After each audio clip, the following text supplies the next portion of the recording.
Support WrestleTalk! Be kind to each other in the comments. 2 weeks! We've had 2 weeks of okay episodes of Raw. I'm Ollie Davis. I'm joined by lukewarm Luke Owen. We're here to review last night's episode of Monday Night Raw, which was pretty good. It was all right, folks, and that right now is a colossal win. Hopefully, it can last past next week, because that means we've gone through the 3 weeks. Well, we don't want this to be just a 3-week push. Next week matches the 3 weeks. Yes. It's the week after that is when it's going to get past the 3 weeks. Which is why I said through next week. Yeah. Oh, sorry. Okay. Now I understand what you're saying. Sorry. I do apologize. Yes. I didn't mean to try and correct you there. Please give us a subscribe to see if Raw is also good next week. And through that week afterwards, on the road to Money in the Bank and then SummerSlam and all these big reported plans that WWE have in store for us. Also, because the AEW Dynamite review returns this Thursday with me and Luke. It's back on Wednesday night, folks. Thank God. Did you watch Saturday's episode? I have only seen the main events. I watched the Jungle Boy Kenny Omega match, which was absolutely excellent. Pretty much, I think, as many people thought it would be. It was excellent. It was a really great main event. Great show as well, overall. Really enjoyed it. But yes, we've got that coming on Thursday. NXT, all the usual stuff. Like and subscribe. Get in your Ultrachats to WrestleTalk.com/support. We'll read out every single one over $5 while we talk for now about the best thing on this okay episode of Raw, which was the through line of Riddle starting the show, getting put in this battle royal because Randy Orton was, mysteriously away. We don't know whether it's a genuine injury, the times we live in. It's not out of the ordinary for people to just be missing for a couple of weeks, or if it's storyline. Whatever it was, I thought if it was a late change, they handled it incredibly well.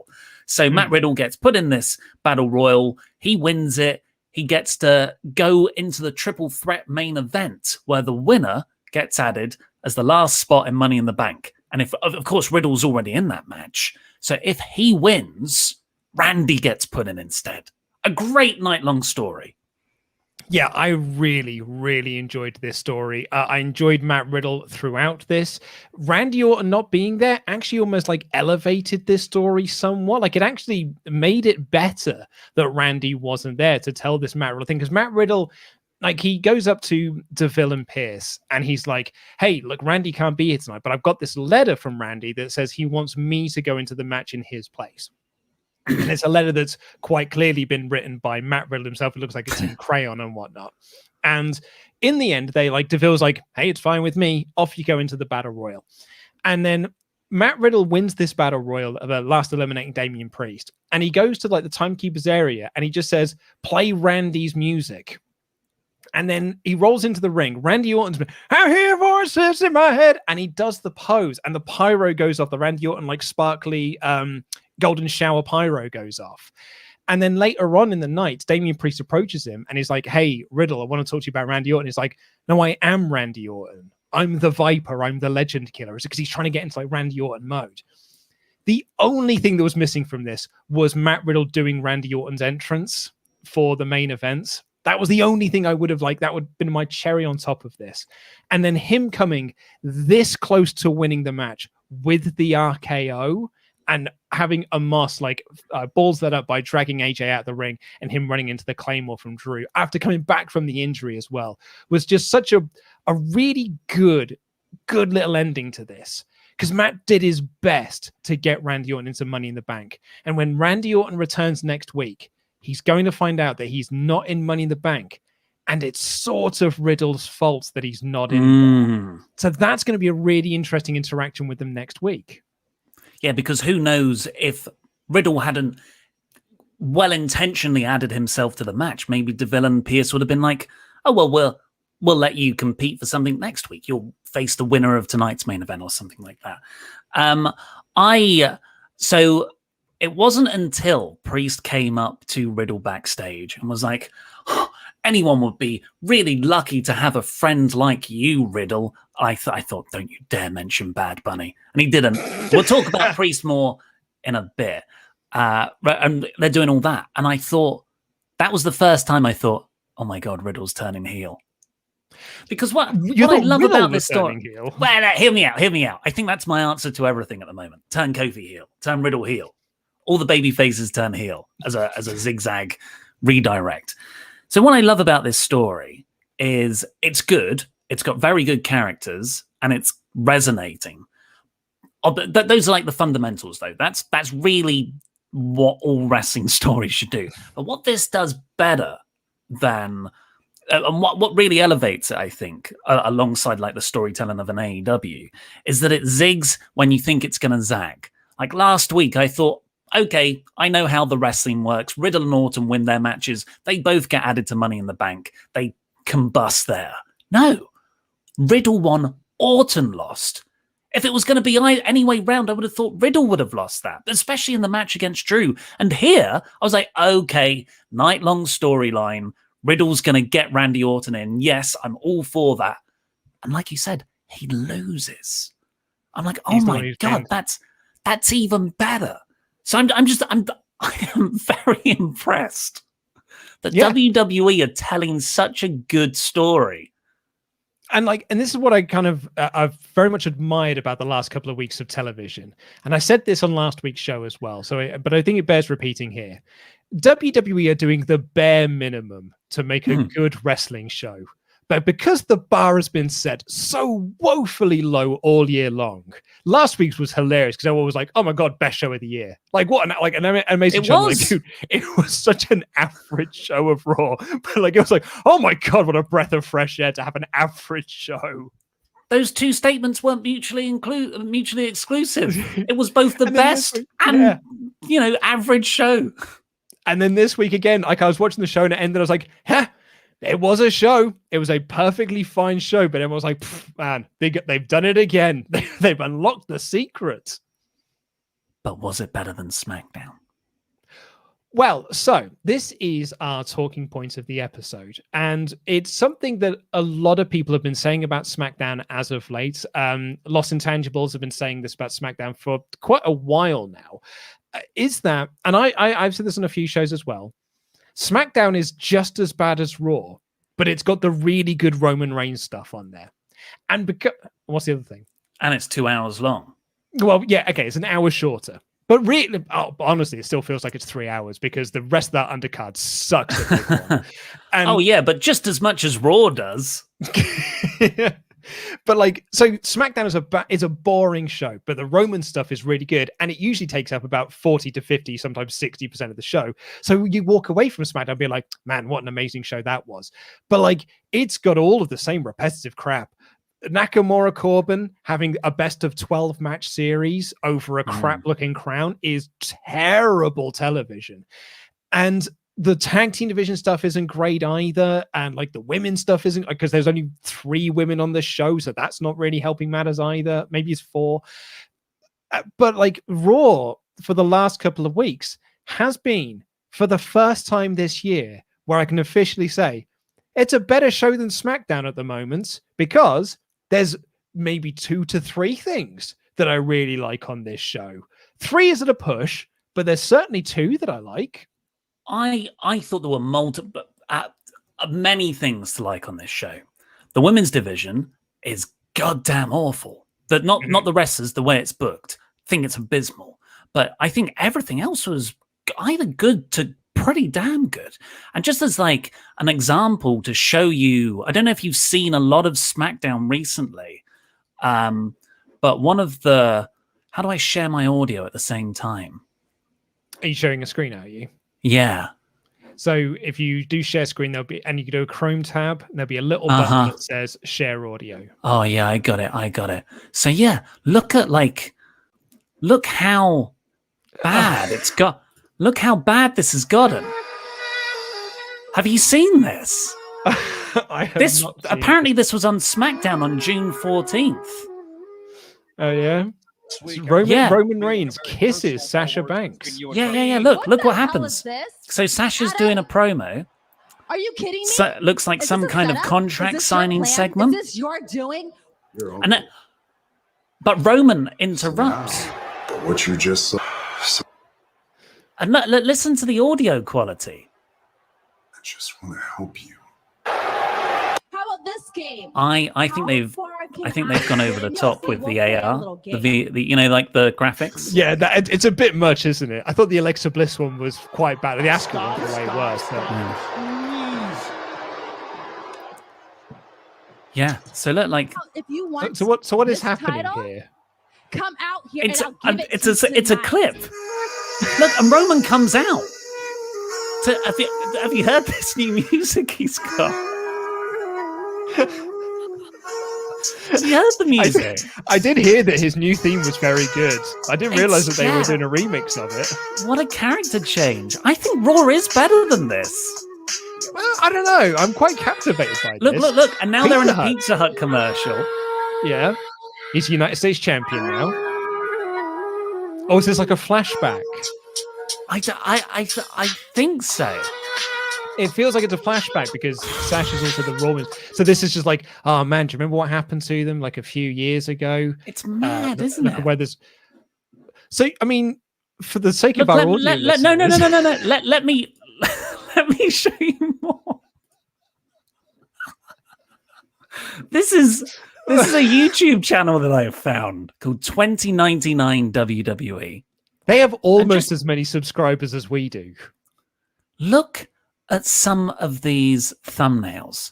Look, it's all Roman Reigns kisses Ronda Rousey. Yeah, can you see it? 1.9 million. And look, it's a genuine shot of Ronda with her hands round Roman's body. And look, it's not a genuine shot, though, is it? It's the next clip as well. It is. Hey, and there's one of Nikki Bella. Dude, you and I have both been told very recently what the YouTube algorithm likes is consistency. They like the same content being uploaded on your channel all the time. And this person here has found what works for them. And that is Roman Reigns kisses another woman. And they get 2 million views. We very rarely break 100,000 at this point. Look at that far right thumbnail there. That's the one for the video we've just watched. Look how great that shot is. Yeah. I mean, yeah. So, like, dude, they're doing something right. We're the people who are doing it wrong here because we're idiots just discussing what happens on the show. What we really should be doing is orchestrating thumbnails where we're just kissing each other. Like, that's the thumbnails that we should be doing, right? You sure? I think that would draw. I'm pretty sure that's what the audience would actually want us to do, not Photoshop because those Photoshops there were like Roman Reigns almost doing a Jungle Boy on Anna Jay. Looking. I believe Matt Hancock got there first. I mean, the Hancock grab. He really was doing a Hancock grab. I'm glad I wasn't the only person who thought that. But I think that the draw here is you putting your hands around my waist, grabbing my ass with a big old smooch on my face. Lockdown's lifting. Or just have a smooch for the content. A smooch for the content. Smooching it for the content. Smoochy. Like and subscribe. Should we do some Ultrachats, or have you got anything else to say on Riddle? I mean, do you think Raw is better than SmackDown before we move into Ultrachats? I don't know. It was based on 2 weeks. We just thought it'd be a good thumbnail.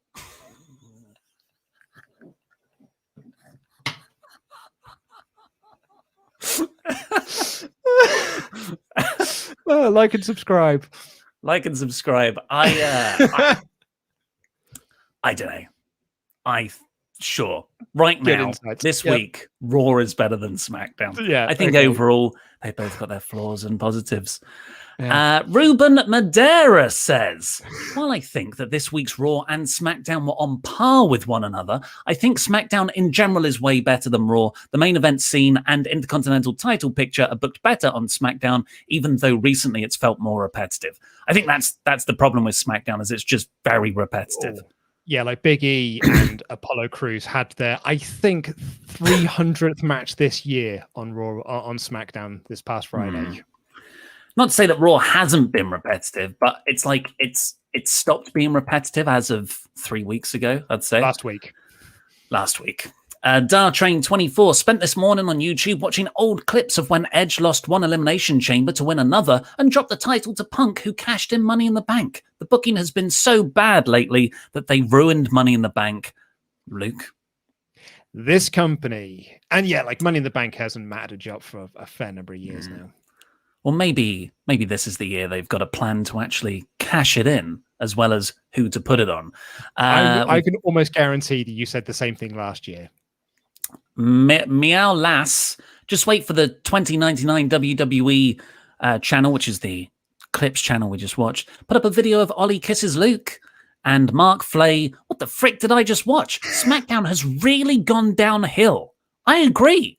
I am shocked by that clip. Or has it gone uphill? Because, I mean, that video of Roman kissing Ronda Rousey had 2 million views, which is on par with what SmackDown does pull in as a weekly rating. So really, who's to say who's doing it wrong or who's doing it better? Certainly not us. Only the content views is what matters. If everyone would be so kind, please do go over to WrestleTalk or your Google Chrome tab, right? Open up your Google Chrome tab, go into settings. This is on your phone.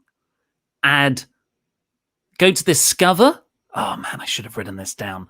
But there's a very easy to follow pinned tweet on the WrestleTalk Twitter account that tells you how to add WrestleTalk to your Google Discover feed, which is when you open a new tab, you get like articles suggested. Just helps us pop up there. So that'd be very great if you could do that. Yeah. It's Google's new way of curating content for you. And the best thing to do with Google, we have found, is to get on board early. You can be the early trendsetters. So go over there, do this thing for us, and you'll be like the cool kids. Then like in a year's time, like your mate will be like, oh, mate, if you had a Google Discover, and you'll be like, well ahead of you, mate. I've been on that for a year. Look, I've got Faith No More and WrestleTalk saved, which is what I've got, saved as like my pinned interests. Oh, but what's going on WrestleTalk.com now? Kenny Omega has reacted to Jungle Boy and Anna Jay's relationship. I bet that's witty. And oh my God, a SmackDown star has undergone an official name change. Do you know who this is? I don't. Who is this? Do you want to guess? Who's got? I'm giving away the click. Yeah, I mean, okay. So is it Slapjack? Has Slapjack gone under a name change? Mia Yim? No. Think big. Think big. Royal. Roman. Oh, has Corbin gone back to Baron Corbin? It's Baron Corbin once again. Well, I mean, he's no longer king, is he? So I guess that makes sense.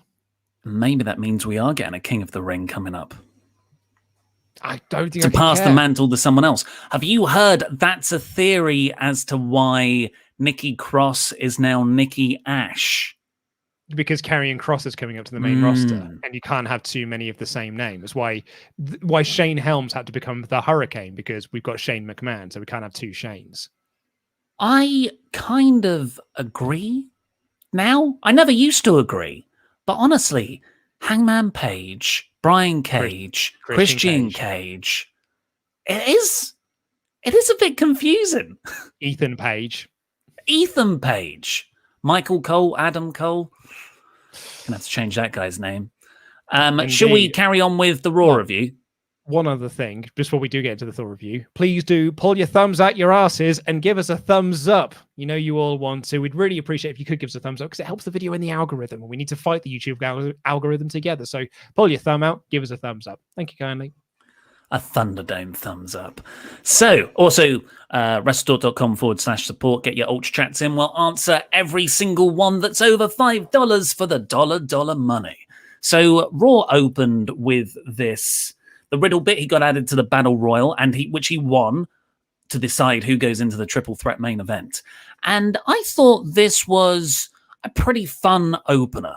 We had a lot of stories going on in there where we got Mansoor getting thrown out by Ali, which is a nice progression of Ali telling Mansoor, don't trust anyone, particularly me.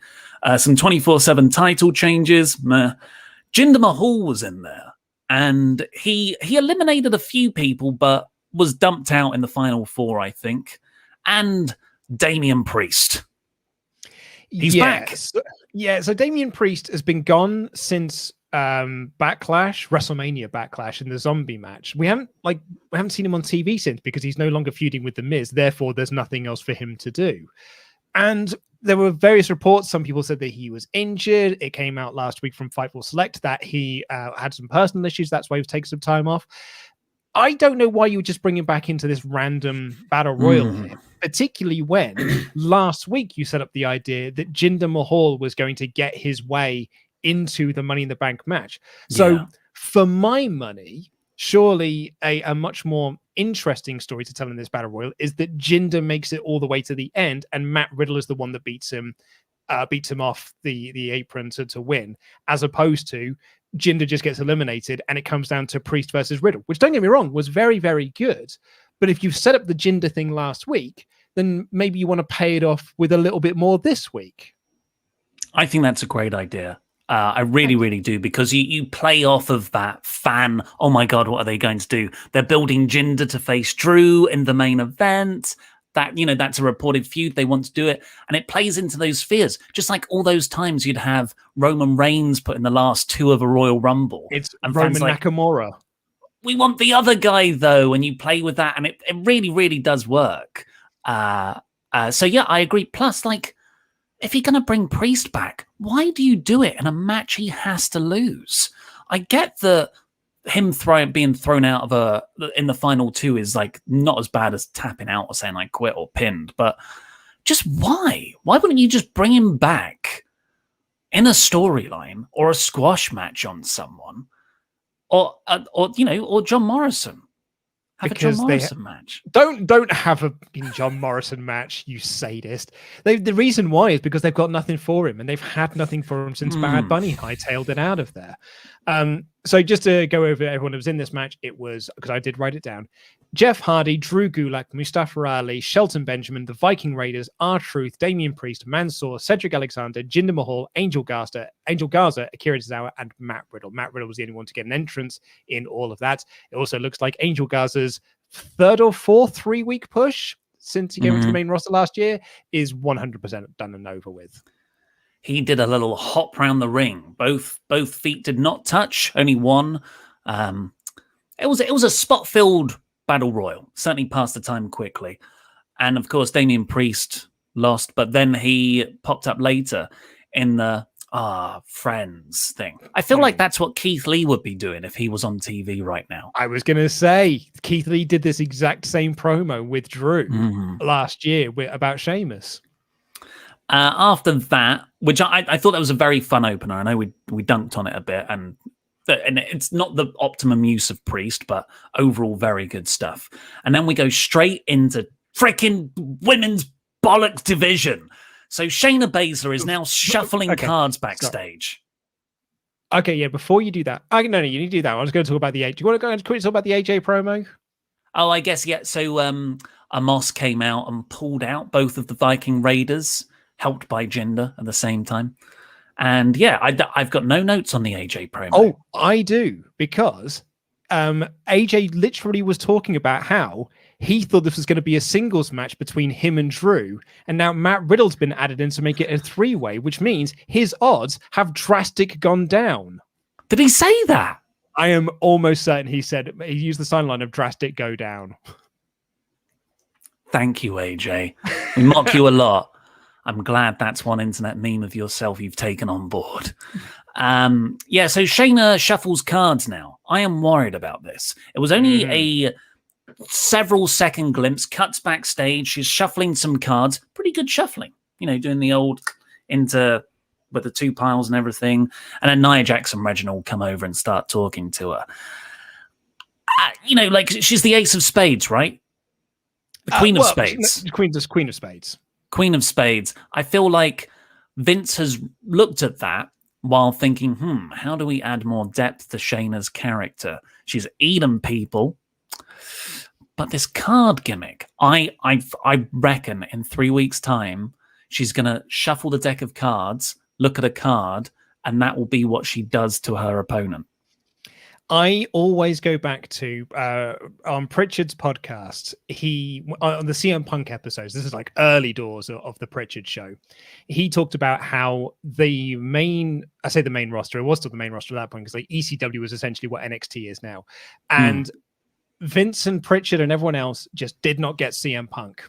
So Pritchard just sort of sat down with Punk and was just like, your tattoos, clearly your tattoos are who you are. Tell me what the tattoos are. Like trying to understand like what the character of CM Punk is. And I just imagine Pritchard sat down with Shayna Baszler and said, the Queen of Spades. What does that mean? What do you mean by the Queen of Spades? Let's really dive into that. And what he determined from that was get her a pack of cards. That's now her gimmick. Yeah, so Shayna probably went, it means this, blah, blah, blah, blah, blah, really deep characterization stuff. And he walks away, literal playing cards. Yeah, or I think more likely she just went, it's a cool nickname. And he was like, cool, pack of cards. So, yes, she took on Nikki Cross because Nikki Cross beat her last week. And Nikki had a promo beforehand doing the same inspirational superhero stuff. And she revealed that her name is now Nikki Ash. And the Ash stands for almost a superhero. I mean, that's what I took it to mean. She came out and then her name bar said Nikki Cross. But and they kept calling her Nikki Cross. The way the promo was delivered, I definitely thought it meant my name is now Nikki Ash. Well, I thought that as well until her name bar still said Nikki Cross, and the commentators kept calling her Nikki Cross, and she was introduced as almost a superhero Nikki Cross. That's a much nicer. I like almost a superhero Nikki Cross. And to be honest, this match was pretty good if you take away the outside interference of Bliss coming down and doing powers with Nia Jax and Reginald. Kicked them both. The stuff between Shayna and Nikki didn't go that long, but yeah, Nikki pinned her. And it's just nice to see Nikki actually wrestling as opposed to running away from people. And it was clean. And this is what we said last week. This gimmick is going to get her TV time, and it's gotten her TV time thus far. I mean, it sucks that it's coming at the expense of Shayna Baszler, but Shayna Baszler's done nothing but get pinned in 2021, so this is just another week at the office for her. After that, we had Kofi Kingston coming out, kind of a really good promo.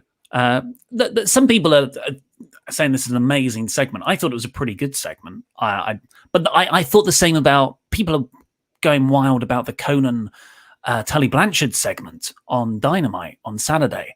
And I'm like, it's pretty good. I didn't think it was mind-blowing. But people are similarly very impressed here. I just thought it was incredibly solid. Kofi demanded respect for Woods, and he vowed revenge on Bobby. And then MVP comes out with not prostitutes. MVP keeps making that clear on Twitter. No, they're Lashley sisters. I love how he has to say this. Because there is nothing more like, we joked there he is with all these, like he's women. What are they doing there? Are they sisters? And the more MVP says, guys, they're not prostitutes. Like, I'm sure some people on Twitter are saying it. We're saying they're sisters. Because guys, I guarantee they're not prostitutes. Every single week, someone is tweeting and being like, "Why are you bringing prostitutes out on the stage?" Tomska recently put up on Twitter, because like he released a game last year called Muffin Time, and one of the things in Muffin Time is you got a blank card that's called Draw Your Own Card, right? So you can draw your own little rule on there to add to it. Every day, and he posted up on Twitter recently, he said, when I do the next edition of this game, I'm going to call it Draw Yourself Your Own Card, because everyone keeps misinterpreting it as that draw a card from the deck, and just, as opposed to draw your own card. And he said, I get this tweet every single day. of someone not understanding these rules. So I guarantee you, every single week, MVP is getting 1,000 or so people being like, why are you bringing prostitutes out onto the stage? It's like, guys, they're not prostitutes. I'm not going to reply to all of you. I'm just telling every single person. To someone who's not aware that he's being sent those messages, it's very funny to just see MVP on a weekly basis saying, especially they're not prostitutes, guys. Especially if you're not watching the product, but you're still following MVP on Twitter. What is he? I mean, what's happened? Happened to MVP? MVP? Were prostitutes, but the lady doth protest. I really enjoyed his feud with Matt Hardy in 2005, but I don't know what he's talking about these days. So MVP says Bobby was off, enjoying a much-deserved vacation. So another absence there. Don't know why. Don't know if it's storyline or whatever. But then Kofi kind of sort of challenged MVP. MVP's like, I'm not cleared, doing a heelish thing. Then Kofi just got out there and kicked him in the head. I thought it was awesome. Yeah, it was really cool. I really enjoyed Kofi's promo because it's very, and like kind of comparing it to the Conan Tully thing that you were mentioning from Dynamite. I think what people really appreciate about that segment and the clip that I have seen of it, I've actually only seen Conan's section of it, which I very much enjoyed. It's because it feels real. Felt like Conan wasn't given a script. He just went out there and he just talked, and it was pure Conan. And like this felt like. This didn't feel like someone had given Kofi a load of scripted stuff. This just felt like Kofi from the heart, just having a chat. Same with MVP, and I think that's why people have very much warmed to this and have reacted to it in such a positive way, because Kofi is incredibly good in this role, and MVP is superb in the role that he's playing as well. And they both really want this to work, and they're giving it their all to make sure that it does. Those comedy and TV writers are certainly doing their jobs right, getting these sorts of promo material in here for them. Good work. Good work, writing team. Yeah. Unfortunately, just like this Raw, I'd be like, this is not excellent, but this is excellent by recent Raw standards, loving this. And then it will be a women's segment. I'm like, oh God, they're all awful in their own unique way. And I have just opened up iTunes for no reason. And the next segment was Asuka and Naomi taking on Doudrop and Eva Marie. I will pass this over to you because you hate this. Yeah, I mean, first off, it's Apple Podcasts, please. And secondly, you could tell that you opened up something new on your laptop because your internet started to crap out for a second. Just double checking it's not me that's crapping out. No, is Davis just gone? Is it me? Yep, Ollie's gone. Right, sorry about that. Oh man, you did cancel. Okay, so what happened in this segment is, well, actually, I'll recap the whole thing. So 2 weeks ago, Eva Marie came back to WWE and she brought in Viper or Piper Niven from NXT UK. And the commentators didn't know who this was. This was just a mystery partner for Eva Marie. And Eva Marie was just like, so then Viper gets the win. And then Eva Marie, hello, you're back. Sorry, did I say Apple Podcasts? I meant to say Ethernet cable. I'd accidentally unplugged my Ethernet cable. Okay, so that was 2 weeks ago. Eva Marie brought out this mystery woman. The commentators didn't know who she was, and then Eva Marie said on the commentary after the mystery woman won, the winner of this match is Eva Marie. And so I was on this show and I defended this to the hilt. And I was like, this is a great story. Mm-hmm. I know that some people really that Piper Niven got a new character.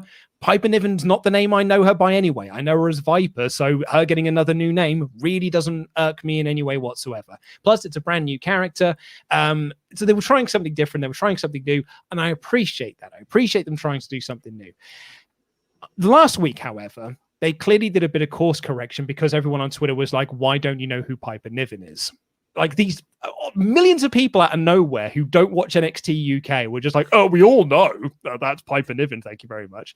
So now the character she is Piper Niven, but Eva Marie has renamed her to Doudrop. But to keep some form of continuity, the commentators don't know that she's Piper Niven. But we, the audience, do know that she's Piper Niven, which is really bizarre because, man, it makes your commentary team look super stupid. And then last week, 7 days after you introduced this team, they started Dissension, where Doudrop jumped off the apron and Eva Marie got pinned. So this week, they're walking backstage together. And I'm like, why are you still together? And Eva Marie says to Kevin, or not Renee, whoever it was, Doudrop made a mistake last week. She made a rookie mistake last week, but she's going to learn the error of her way.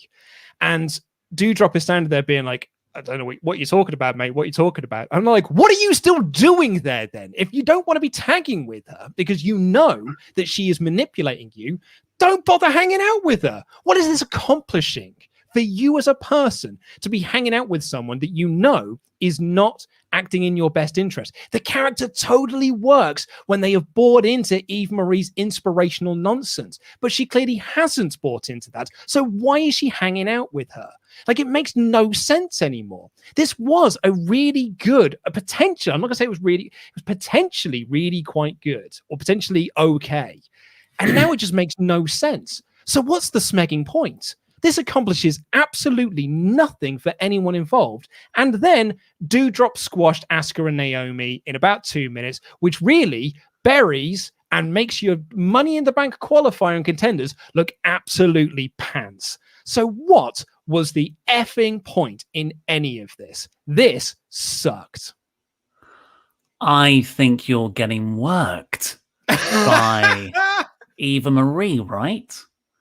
Where's this message that she... Oh, here it is. Here's what she tweeted after the show. As a future WWE Hall of Famer, I have a responsibility to pass on my experience and knowledge of the business to my very green protege. She is going to have to pay her dues in the business just like I did.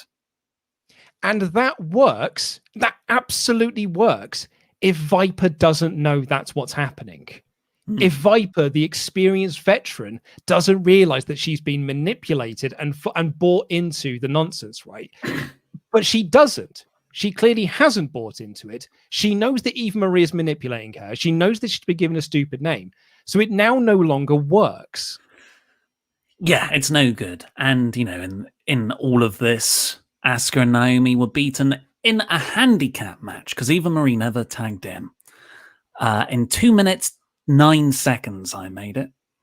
Yeah. So very frustrating. Yeah, it's just frustrating. It could have been really good, but now it just doesn't make any sense, and now it's a bit dumb. It could have been really good.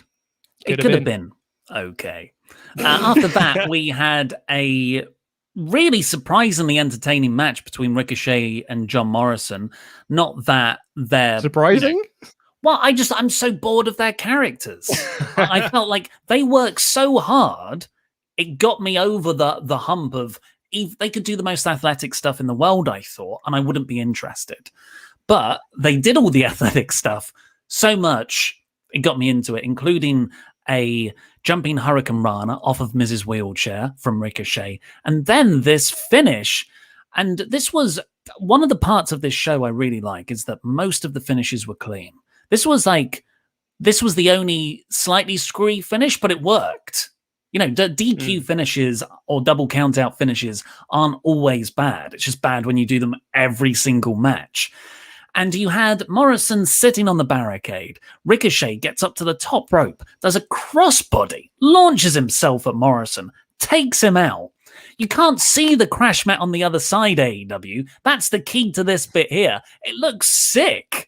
And neither man can get in the ring, double count out. Really, really great job of selling me on wanting to see them in the Money in the Bank match at the pay-per-view. This match did everything it was supposed to do. So a huge tick. Massive thumbs up for this. Really, really enjoyed this match. And it was such a good match that it made me forget the irritating segment that came before it. When Ricochet was spraying Miz and Morrison with, man, I hate the dripstick so much. I am 35 years old. I hate the dripstick so much. And I was like, I hate you, Ricochet. I cannot believe this company has made me hate you. Physically, when you come on screen, I don't want you to be there. This company has made me not like you as a character.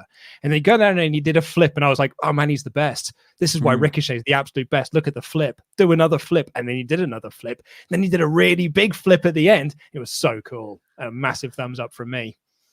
Sadly, I don't think any amount of flips can save the Women's Championships picture right now, because up after that, we got Charlotte Flair tagging with Natalya and Tamina against Rhea Ripley, Dana Brooke, and Mandy Rose. So all of those storylines that we do not care about.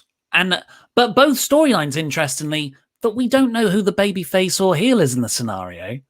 And surprise, surprise, no matter how hard everyone worked in the ring, and they did, I had no investment in it. It was a total, just like, I phased out for the entire match. I was so bored. I think, based on this segment and what we saw last week, we can now say for sure Charlotte Flair is the heel in the feud with Rhea Ripley, and Rhea Ripley is the baby face. But at the end of the match, Ripley so Charlotte wins. Ripley runs in, punches Charlotte, and runs off. Because that is what Flair would have done. Like, their story, I gather, is that Ripley is doing to Flair what Flair would have done to her, only she's getting there first. So she got herself DQ'd at the pay-per-view because Flair would have done that to retain her title. So she's like, Charlotte's like, oh, I'm teaching you lessons, and Rhea's like, I'm already learning, and all this sort of stuff. Crikey. And so I think that is what the story is. So what happened here is she attacked her after the match, Ripley that is, attacked Flair after the match, because that's what Flair would have done to her. She just got there first. That, I think, makes Ripley the babyface. And based on the promo we had last week with Natty and Tamina against Rose and Brooke are the baby faces in their feud. So this was the 3 baby faces against the 3 heels.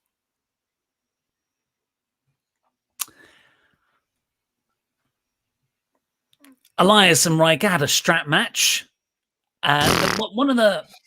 Well, you do that. But one of the things about a strap match that I never realized before, Luke, is that because your wrist is tied to the other guy via a strap, thus the strap match. When your wrist is put up on a ring post, the other wrist has to go with it. Mm-hmm. Did you notice this? Oh yeah. So you can't fight off the guy who's chopping you. You've got to do this. So you know how you said you really struggled to pay attention during the 6-woman tag?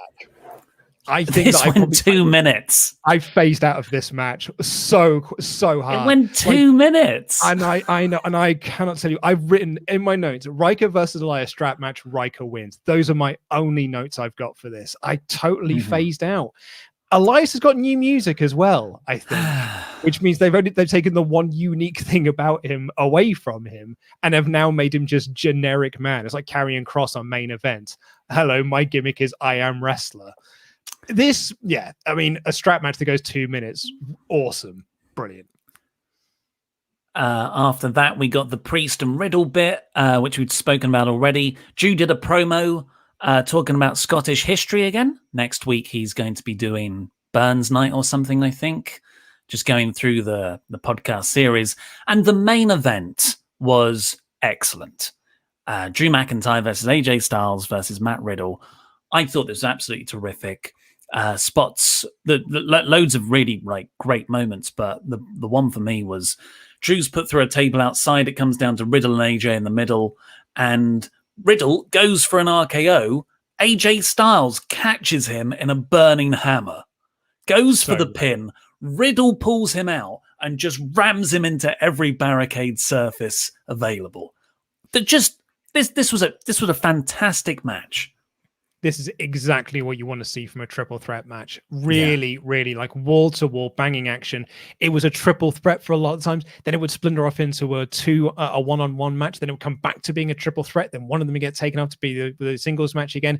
Just really, really good action. I absolutely adored this as a main event. And the story of Riddle getting injured and taking himself out of the match, like you said at the top of this show, really set me up to think Riddle's going to come back. He's then going to get the win, and that will be the big, the big ending shot of the show. No, it's not.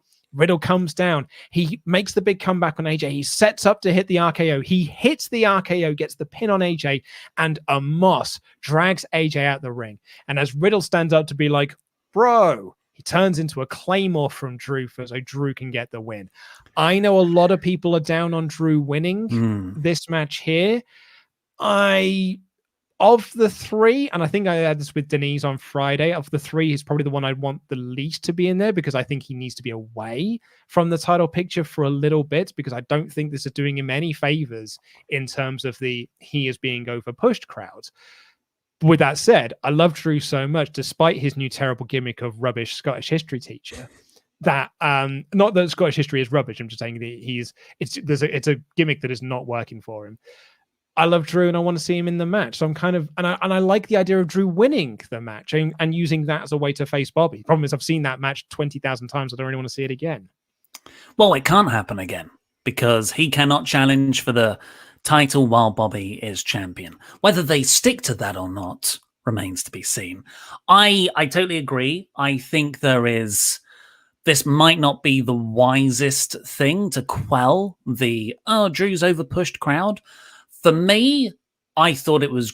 I'm really excited about the directions they can go in here. Because either he wins it... First of all, just Drew brings it every Monday night. I thought he was excellent in this match. He's consistently excellent and every time the bell rings. So it's like any sort of frustration I have with Drew, the amount he's pushed, immediately goes away as soon as he starts wrestling. And now he cannot be near the title. I'm very much on board again. So he's in the Money in the Bank match. Either he wins the Money in the Bank briefcase and he cannot cash it in on Bobby Lashley because of the stipulation. That's interesting in and of itself. So I personally find that very exciting. Or he does not win the briefcase, which I think is even better. And he's just like, it's like when Shawn Michaels was so desperate to face The Undertaker heading into the second WrestleMania clash. I'm like, maybe that could happen to Drew in the title. Or, here's a pitch for you. Jinder takes him out next week. And Jinder gets himself inserted into the match instead. And that can set up the Jinder-Drew McIntyre match for SummerSlam. Oh, you found a way to make it bad. Look, I know they both want to work together. And I'm sure there's a portion of 3MB people who are fapping off right now to the thought of that. I don't care. I do not care about seeing that feud. I don't care about seeing that match. I don't think it will be anywhere near as good as a match Drew could have with someone else. Overall, though, I gave this a 4 out of 5. Realistically, it's a 3 out of 5. I was going to say, this is a 3 out of 5 show, man. Come on. And the chat, we put this in the community poll. 57% thought this was an average show. Look at that as a poll. 57%. It's like a big penis or a middle finger. It's 57% there for average. 16% thought it was a 4 out of 5 show. 12% thought it was 2 out of 5. 11% thought it was a 1 out of 5 Rawful show. I don't think anyone could say that was a Rawful episode of Raw. I think that would be quite unfair to do so. But it was a bang average show. Doing the bare minimum and scraping by. WWE. Then, now, forever. Hey, but do you know when was really good? How about 23 years ago yesterday? King of the Ring, 1998. Mick Foley versus The Undertaker. Kane versus Stone Cold Steve Austin. The Rock versus Ken Shamrock in the King of the Ring finals. That sounds like a great show. Spoiler. If only I could relive it. Oh, sorry, yeah.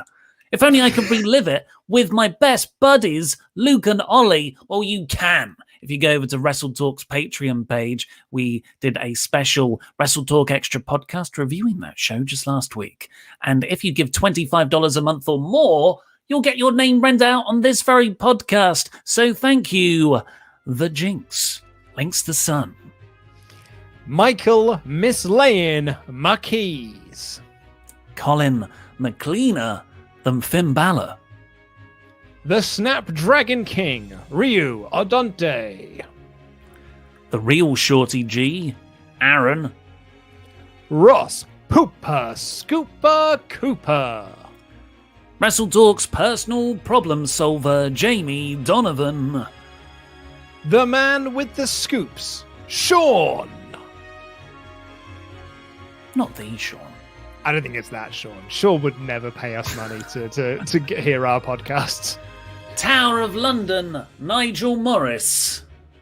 Black and Decker Dane.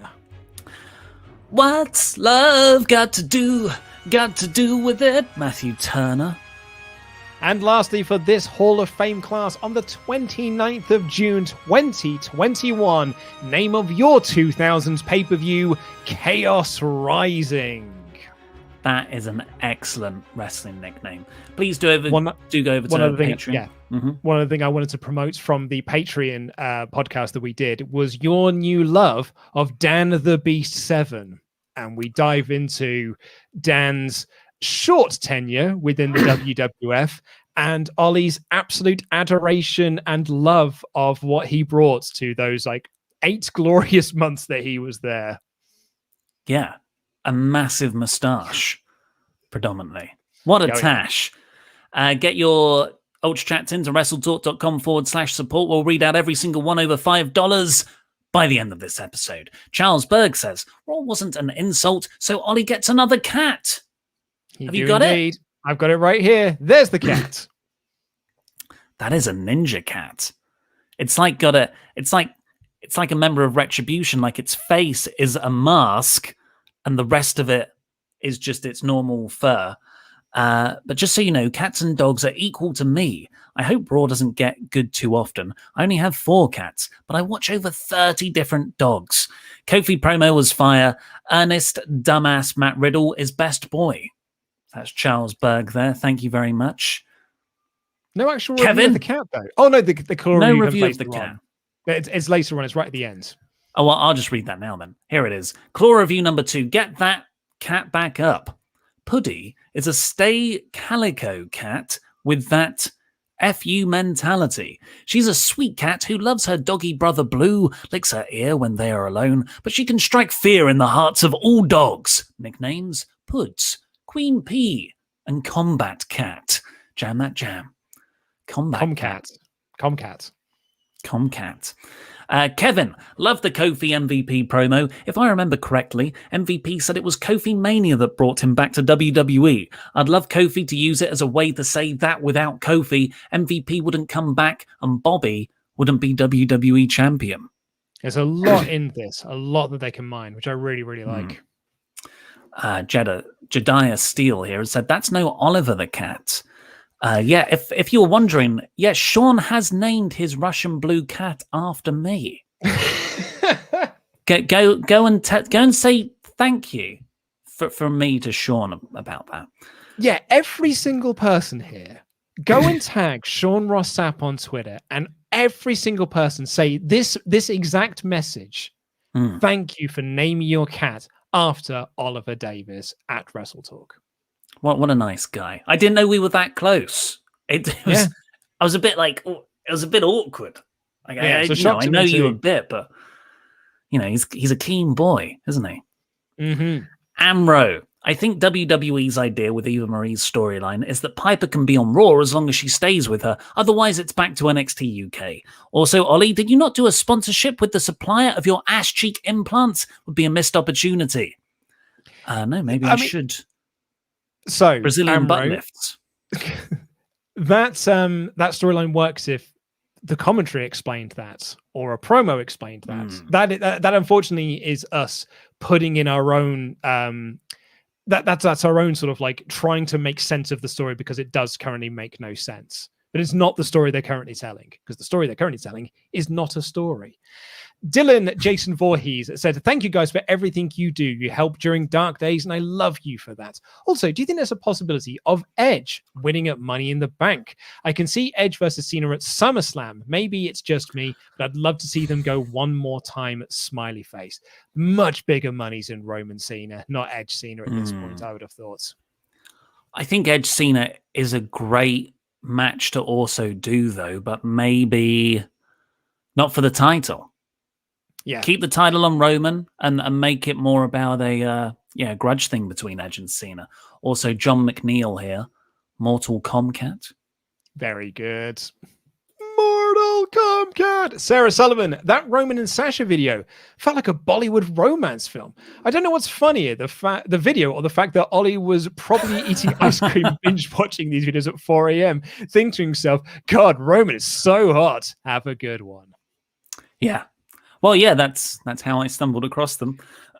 You have wrecked our YouTube algorithm now. Like if I go onto the homepage of YouTube through the main WrestleTalk account, it's going to be nothing but those videos. Because they're quite short, I watched a lot of them. It's going to be yes. It's going to be a lot of Oh that. Okay. And Sunday League football, because that's what Andy Datson is watching on his when he's not at work. That's pretty much all of the YouTube algorithm front page is going to be. There was another one I wanted to read the last one, and I'll find this one. The last one is from Vomitio Calante. Smush for the content, hand on ass, belly to belly, hug and all. I have to super chat for the idea. Imagine what I would pay for the content. OnlyFans. Oh, where I have no idea, because I was just clicking on stuff. I don't know where this is. Let me share my screen and we can find this together. I mean, Ollie, in 4 minutes' time, the coverage of the England game is going to start. So, well, that's it. We've got 4 minutes, and we can appreciate some of these excellently made thumbnails. Do you remember when Sting faced off against Braun Strowman? Over here, they're right up against each other, and the Great Khali. Yeah, it's like actually, this is a bit like scrolling through WrestleMania at times, looking at these thumbnails. Ronda Rousey, love Roman Reigns. Where is it? I can't even remember. What is that? Roman Reigns WhatsApp status.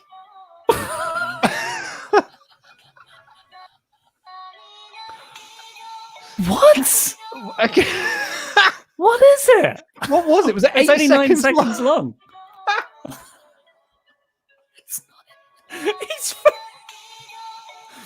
He's famously the big dog.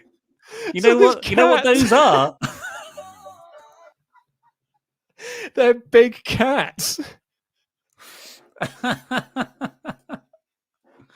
Oh, where is it? There's another one. Look, there's just these lions. What does it mean? Oh, I love this channel so much. What does it mean? Here it is. This is the one I watched earlier. I don't understand what's going on.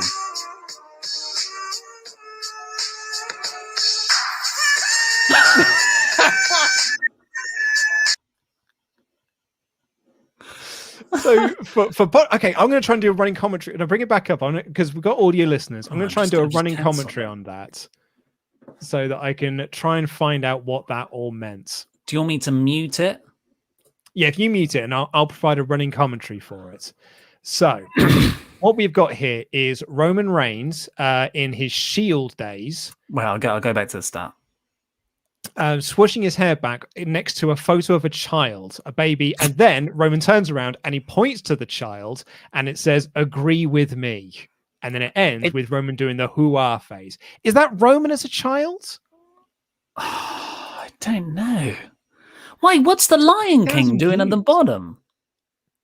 Or maybe that might have just been me. What do you mean that might have just been you? All those views. I've watched that a lot of times. It's a short. I see. Are there any comments for it? Not for this one. I remember there being loads. What's this? Roman Reigns and Ronda Rousey love story status. Why are you screwing up our algorithm so much? This is another one. So this is Ronda Rousey is now coming out on the stage. Roman's already there. Very juttery video. That's got 265,000 views. What the hell is it just on? like? Is it just like? Are these shipping videos? I think they are. I learned about, but they're not very good. Because my wife introduced me to shipping videos a few years ago. Sorry, I didn't mean to replay it. I'll stop that now. My wife introduced me to shipping videos a few years ago because she fell into a bit of a rabbit hole of watching them through at one point in her life. She really got into them. I didn't know they were a thing, and she was showing me some of the like from the Flarrowverse like TV series and stuff. So like ones for Arrow and the Flash. And I was like, man, got to give credit to some of these people who are making these look like real life things. They're making these look like actual scenes from movies. It's quite impressive, really. Just like that. Oh yeah, I totally believed that Roman Reigns was pointing to the picture of a child. TPA, unfortunately, has just pointed out, you may be copyrighted, Ollie. These are all Bollywood songs from famous companies, so it's been nice knowing you all. If I get a copyright strike on my channel because you wanted to play this video and then you've balked our algorithm, I'm going to be so mad. Who wants to hear some Metallica? Just got them up now. Okay, that's enough fun for today. Go and give 2099 WWE a subscribe. And us while you're at it. Just great work from SmackDown. The best place to see all the SmackDown clips. Raw's better. Take that, lost intangibles. The 2-day power trip is over. And of course, give us a subscribe here on the WrestleTalk Podcast channel. We're back on Thursday for the first time in over a month with the AEW Dynamite review. Cannot wait. Yeah, and the Intelligibles. I think we're already on limited ads already. Oh, Davis, what have you done? I will say we're always on limited ads after a live stream, so this may not be a problem. So it might be. This was all for nothing. Just checking. Yep, we are on limited ads already. I'll see if I can put a request in. I should be able to request a review on that one. Anywho, thank you all so much for watching. Pete and Tempest will be back tomorrow with the NXT podcast. We'll be doing the AEW review on Thursday, and then me and Denise in the new version of the magazine show will be there with a special guest host, the third man on the 3-man booth. Thank you all so much for watching. Take care, everyone. I love you. Goodbye. Take us home, Rich. Like and subscribe. Like and subscribe. Bye. Love you. Like and subscribe. Like and subscribe.